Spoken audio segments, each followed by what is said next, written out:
Las recientemente descubiertas bacterias come petróleo son las que se utilizaron en el accidente del Ventago Express para evitar una catástrofe ecológica.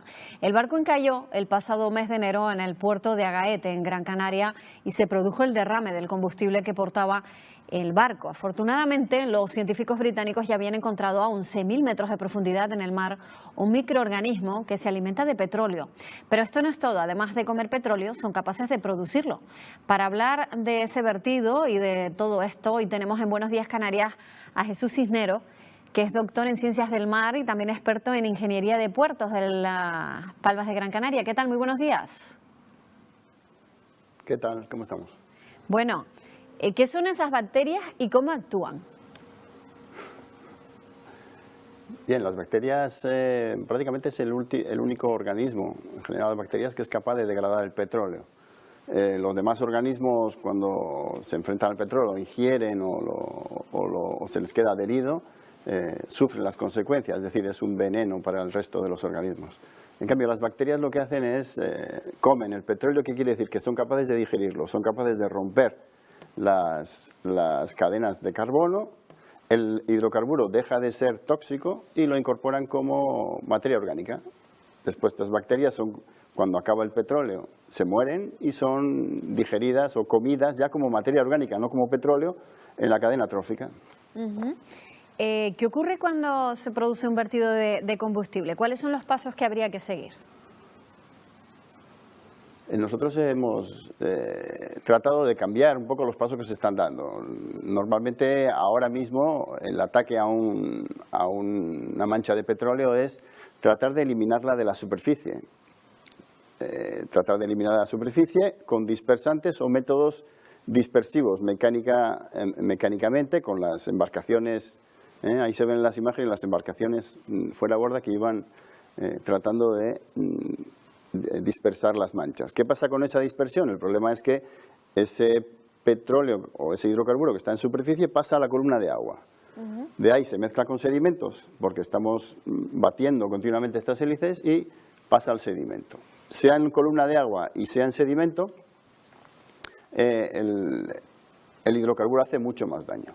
Las imágenes que estamos viendo es el segundo desarrollo que tenemos. Hemos desarrollado estas esponjas que son capaces de recoger el petróleo o cualquier tipo de hidrocarburo, incluso ahí tenemos aceite de oliva, también lo podemos recoger del agua y recuperarlo sin que haga daño, antes de que haga daño. Entonces la idea es cambiar el sistema y tratar de concentrar las manchas, y podemos extraerlas ahora mismo con este tipo de esponjas que son reutilizables y se usaron en Gran Tarajal, y en Gran Tarajal recuperamos 80 toneladas de vertido de hidrocarburo que ya se había caído al mar, que ya estaba en el agua, y la recuperamos. O sea, que y después actuamos con bacterias. Ya tienen un ejemplo, ya tienen una experiencia que demuestra que funciona ese sistema. Eso es, una experiencia clara como Gran Tarajal. Claro, porque cuando se refiere a Gran Tarajal, para recordarle al espectador, se refiere a ese accidente en el que varias gabarras, 4 en concreto, ¿no? Produjeron ese vertido en esa zona de Fuerteventura. Sí, fueron, además de las gabarras, fueron también remolcadores que se hundieron. Fue un pequeño desastre, ¿no? Y se vertió muchísimo hidrocarburo en un puerto pequeño, y ahí fuimos capaces de recuperar y, primero, usar bacterias a la vez que los absorbentes. Con los absorbentes retiramos gran parte del petróleo rápidamente, y después actuamos en tierra también con los granulados que tenemos aquí, que también absorben muy bien el hidrocarburo e impiden que, por ejemplo, un vertido en el puerto de hidrocarburo, cuando uno está esperando la entrada al ferry, después llueve y ese hidrocarburo vuelve a caer al agua. Entonces, con estos eliminamos todo el hidrocarburo de superficie, digamos, y con estos dos sistemas.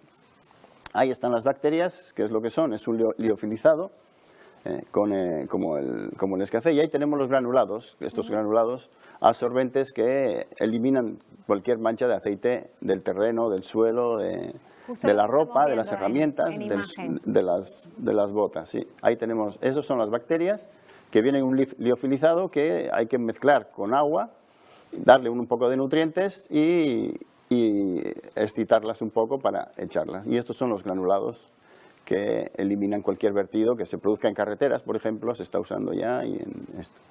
Claro, y esto parece además tener otra ventaja, ¿no? Que estamos hablando de sistemas naturales, de métodos que no requieren grandes infraestructuras, ¿no? Para poder usarse. Claro, uno de los grandes problemas que tenemos es qué hacemos después con esos otros tipos de absorbentes. Se habla de muchos tipos de absorbentes, pero después te crea un grave problema, además de que son muy poco eficientes, te crea después un grave problema en tierra. ¿Qué haces con eso que has recogido, que es una mezcla de muchos materiales diversos? Se han usado plumas, se han usado trozos de madera, serrín, todo eso después queda como un problema en tierra, independientemente que recogen muy poquito.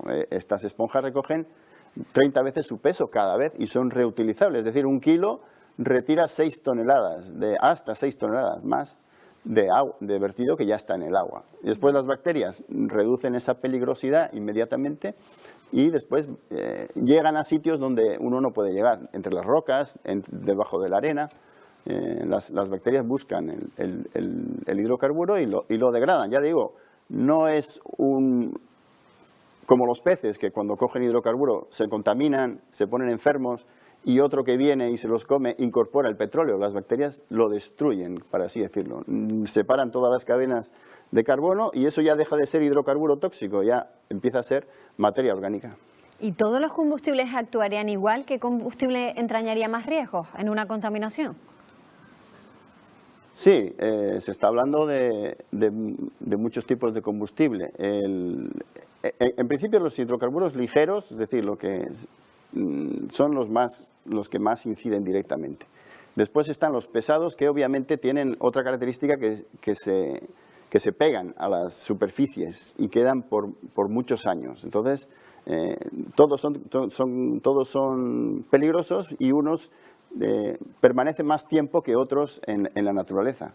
Lo que no quiere decir que los ligeros sean menos peligrosos, porque ellos se introducen directamente en la cadena trófica y contaminan, digamos, más rápido. Más rápido. Y entonces los que son tipo más betunes, estos tienen más tiempo y durante más tiempo están contaminando. ¿Y cuándo pueden no afectar es una buena decisión. ¿Cuándo pueden afectar a la calidad del aire? A la calidad del aire hay, por ejemplo, la evaporación. Ahí en Gran Tarajal tuvimos un grave problema, que se acumuló mucho en la rampa y el viento soplaba, por ejemplo, y llegaba el olor al pueblo. La gente tuvo que encerrarse en casa. Entonces, hay situaciones durante las cuales la contaminación al aire es muy importante. Por ejemplo, cuando se trata de quemar, cuando se quema el hidrocarburo, es un impacto enorme al aire y además eso después sedimenta en otro sitio, ya sea en tierra, ya sea en mar, y produce otra nueva contaminación. Entonces, lo que tratamos es de que los sistemas que se están usando, casi todos producen más problemas de los que solucionan. Entonces, con nuevas tecnologías, ahora mismo podemos abordar de diferente forma los vertidos de petróleo, concentrándolos y atacándolos y reduciendo muchísimo el impacto ambiental que producen. En el caso del Ventago Express, en todo momento se habló de un vertido controlado, de que la mancha se iría evaporando, digamos, de forma natural. ¿Es así? O sea, las manchas se evaporan de manera natural, con esas barreras que vimos que hacían de contención para que la mancha no se extendiera por la costa. Sí, lo que pasa es que se evapora muy poquito. Ya hemos trabajado con modelos y no hay duda de que se ha estimado un 10% de evaporación. El resto está introducido dentro de la columna de agua y ahí se ha quedado. Se está trasladando por la costa y gran parte de ese hidrocarburo que está en columna de agua, al mezclarlo con sedimentos debido al batimiento, pues creemos que se ha sedimentado bastante. Entonces, en las zonas donde se ha podido sedimentar, seguramente tendremos contaminación de petróleo. Y en la columna de agua, ese petróleo está viajando, ese hidrocarburo sigue viajando, porque estos procesos de dispersión mecánica o química lo que producen es que aumentan el tiempo de residencia del hidrocarburo en la columna de agua. Es decir, tenemos durante más tiempo un producto más peligroso, porque el hidrocarburo más estos químicos aumenta la toxicidad. Entonces, eso que se ha vertido se sigue en la costa canaria, porque eso no desaparece, y gran parte de ello creemos que ha ido al sedimento. Ahora tenemos algunos análisis que nos dirán si eso es así, a ver cómo ha quedado cómo ha quedado la zona.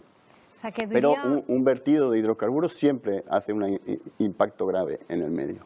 o sea, que diría usted que hay sistemas ahora mismo novedosos, como los que nos ha mostrado algunos ejemplos, que podrían mejorar también sustancialmente esa limpieza cuando se produce un vertido de hidrocarburo en el mar.